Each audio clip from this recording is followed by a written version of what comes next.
গত ৭ মে দিবাগত রাতে হঠাৎ করেই দেশ ছেড়েছেন বাংলাদেশের সাবেক রাষ্ট্রপতি মোহাম্মদ আব্দুল হামিদ। জানা গেছে তিনি বর্তমানে অবস্থান করছেন থাইল্যান্ডে। এই খবর সামনে আসতেই সারা দেশে শুরু হয় আলোচনা সমালোচনা। জনরোষ এড়াতে সাবেক এই রাষ্ট্রপতি নীরবে অনেকটা গোপনেই দেশ ত্যাগ করেছেন বলে জানা যায়। কিন্তু সবচেয়ে চমকপ্রদ তথ্য হলো তিনি এই সফরে ব্যবহার করেছেন কূটনৈতিক সুবিধা সম্পন্ন লাল রঙের পাসপোর্ট, যেটা সাধারণ নাগরিকদের নাগালের বাইরে।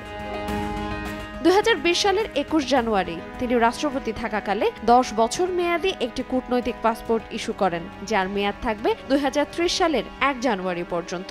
অবাক করার বিষয় হলো শেখ হাসিনা সহ বর্তমান সরকারের বেশ কয়েকজন মন্ত্রী ও এমপির লাল পাসপোর্ট ইতোমধ্যে বাতিল করা হলেও আব্দুল হামিদের সেই পাসপোর্ট এখনও বহাল আছে। হযরত শাহজালাল আন্তর্জাতিক বিমানবন্দরের ইমিগ্রেশনের সাবেক রাষ্ট্রপতির ব্যবহৃত পাসপোর্ট নম্বর ছিল D00010015। এখানে ডি কোডটি বোঝায় ডিপ্লোম্যাটিক পাসপোর্ট।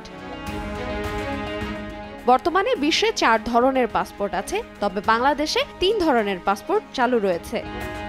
লাল পাসপোর্টকে বলা হয় কূটনৈতিক পাসপোর্ট। সাধারণত যারা এই পাসপোর্ট ব্যবহার করে থাকেন রাষ্ট্রপ্রধান, প্রধানমন্ত্রী, মন্ত্রিসভার সদস্য, সংসদ সদস্য এবং তাদের স্বামী বা স্ত্রী।